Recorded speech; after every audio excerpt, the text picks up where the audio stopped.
Ang politika ay negosyo. Lahat ng politiko ay may intensyon sa bansa. Walang politiko na gustong tumulong sa tao nang walang kapalit.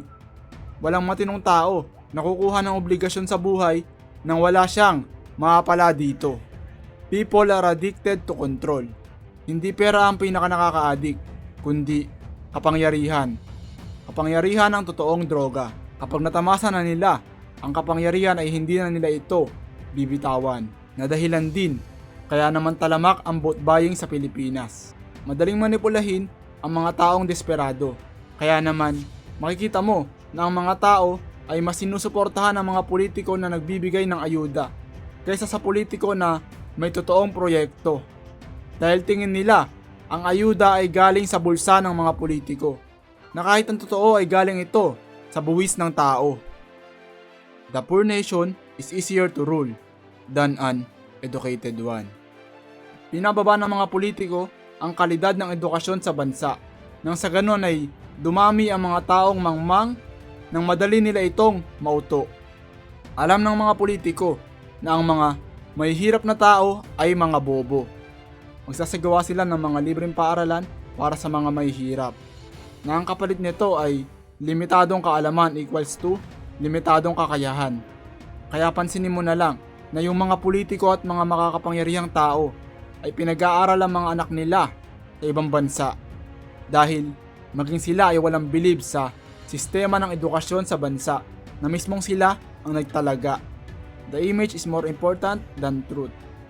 Sa politika, hindi mahalaga kung mabait ka, ang mahalaga ay kung mabait ka sa kamera. Pansinin mo na lang, bawat politiko ay mayroong bayarang vlogger o influencer para manipulahin ang mga tao na kesyo mabait sila at pagtakpan ang katarantaduhan nilang ginagawa. Maraming politiko ang gumagastos ng milyon sa propaganda, pero kakaunti ang ginagastos nila para sa totoong tulong. Divide and rule. Para hindi sila matanggal sa pwesto, sinusundan nila ang batas ng kapangyarihan.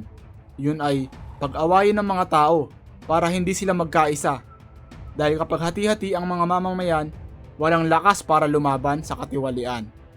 Kaya naman, maraming grupo ng mga tukmol na tao, gaya ng DDS, Dilawan, Marcos Loyalista, Kakamping, etc. na hindi nila namamalayan na ginagawa lang silang tanga ng mga sinusuportahan nila, dahil lahat ito ay may intensyon sa Pilipinas.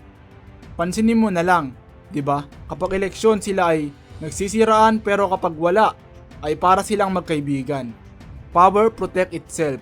Kaya naman, kahit marami ng ebidensya o pruweba sa katiwalian at korupsyon nila, dahil alam nila na kapag bumaba sila sa pwesto, ay maaari silang magdusa ng panghabang buhay.